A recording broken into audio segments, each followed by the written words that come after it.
आता बातम्या विस्तारानं। राज्यात महाविकास आघाडीचं सरकार सत्तेवर आल्यानंतर नागरिकांच्या समस्या सोडवण्यासाठी व्यापक लोकशाही दिन घेण्याचा निर्णय झाला होता।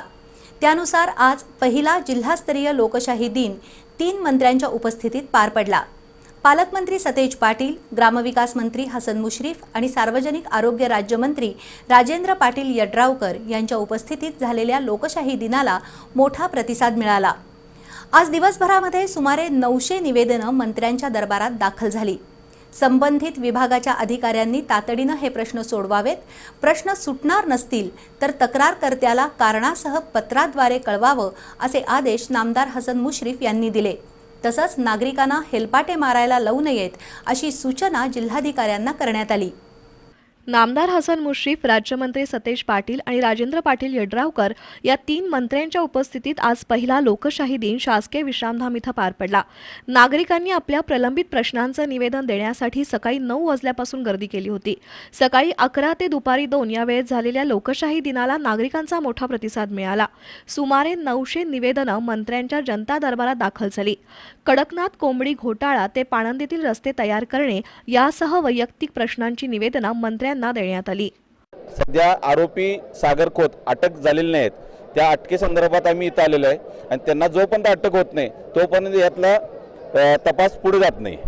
आम्हाला कुंभार समाजासाठी 1991 साली जागा मिळाली जिल्हाधिकाऱ्यांनुसार, यांच्या आदेशानुसार। त्यानंतर आम्ही 1999ला अर्ज केला होता, भाडे मुदत वाढ मिळून ती कायमस्वरूपी करण्यात यावी। त्यानंतर 2015ला एकदा अर्ज केला होता, पण त्यावर काहीही हे झालेलं नाही। अजून त्या कार्यालयाकडून कोणत्याही प्रकारचं आम्हाला सहकार्य मिळालं नाही। आमच्या ज्येष्ठ नागरिक संघटनेचे कामाचं काम चालू होतं, तर काही तिथल्या माणसाने अडथळा करून ते काम बंद पडलेलं आहे, त्याबद्दल साहेबांना आम्हाला भेटायचं आहे। मी एमसी सेंटर लखनौला मिलिटरीमध्ये होतो आणि मला काय पेन्शन मिळत नाही। मी 15 वर्षे सर्व्हिस केली तरी पण मला पेन्शन मिळेना झाली आहे। माझं आता वय 65 वर्ष झाली तरी पण मला कोणी काही सरकारची सुविधा मिळालेली नाही। एक कुठलंच साधं घर नाही, मला घर नाही, शेती नाही, जमीन नाही, एका झोपडीत राहतो मी आता का नाही घरोली कामगारांचं काम करतो का नाही, फॉर्म भरलेला आहे। त्यासाठी का नाही आम्हाला 5 वर्ष झालं काय मिळालेलं नाही आहे, म्हणून आम्ही आता अनेक निवेदन द्यायला हे सरकार आले म्हणून द्यायला आलो। जे 16 सप्टेंबर रोजी जे 2000 रुपयाचा आशांना डिक्लेअर केलेला जो मानधनवाढ आहे त्याची अंमलबजावणी नाही, गटप्रवर्तकांना त्याच्यातून वगळण्यात आलं, त्याची दुरुस्ती सहित अंमलबजावणी केव्हा होणार हे याचं निवेदन आज आम्ही आरोग्य राज्यमंत्री यड्रावकर साहेब यांना दिलेलं आहे।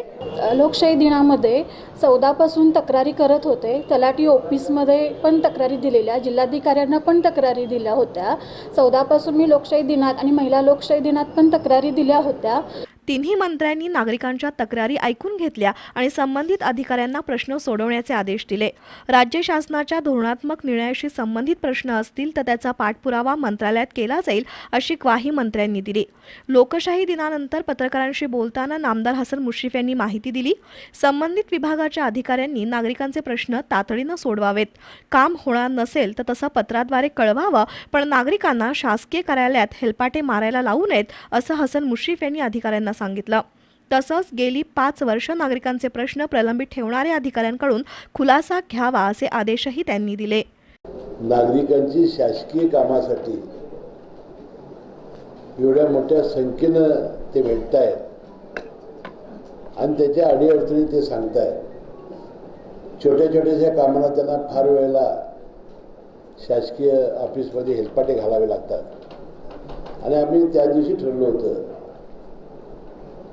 की दर महिन्याच्या पहिल्या सोमवारी लोकशाही दिन असतो, त्याविषयी आम्ही तिन्ही मंत्री उपस्थित राहू आणि अनेकांचे जे प्रश्न आहेत, आमचा प्रयत्न असा आहे, आम्ही जिल्हाधिकारी साहेबांना सांगितलेलं आहे की त्या लोकांना 1 महिन्याभराच्या आत त्यांच्या कामाबाबतचं त्यांना उत्तर मिळालं पाहिजे। जर काम होणार असेल की ताबडतोब ते झालंच पाहिजे, होणार नसेल तर काय होणार नाही याचं कारणही त्याला समजलं पाहिजे।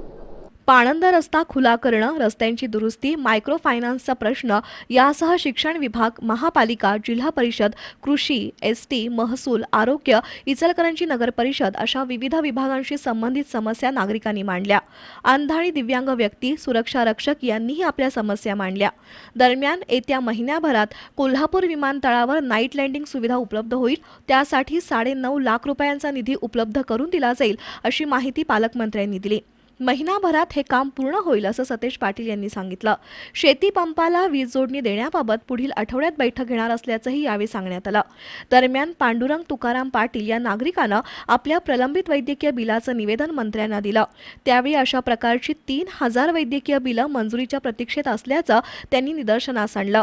त्यावर सार्वजनिक आरोग्य मंत्री राजेंद्र पाटील यड्रावकर यांनी जिल्हा शल्यचिकित्सक डॉक्टर BC केम्पी पाटील यांना बोलावून प्रलंबित बिलांची तात्काळ पूर्तता करण्याचे आदेश दिले. आजच्या लोकशाही दिनाच्या कार्यक्रमाला जिल्हा परिषद अध्यक्ष बजरंग पाटील, आमदार राजेश पाटील, चंद्रकांत जाधव, जिल्हाधिकारी दौलत देसाई, महापालिका आयुक्त डॉक्टर मलिनाथ कलशेट्टी, पोलीस अधीक्षक डॉक्टर अभिनव देशमुख, मुख्य कार्यकारी अधिकारी अमन मित्तल यांच्यासह शासकीय विभागांचे अधिकारी उपस्थित होते.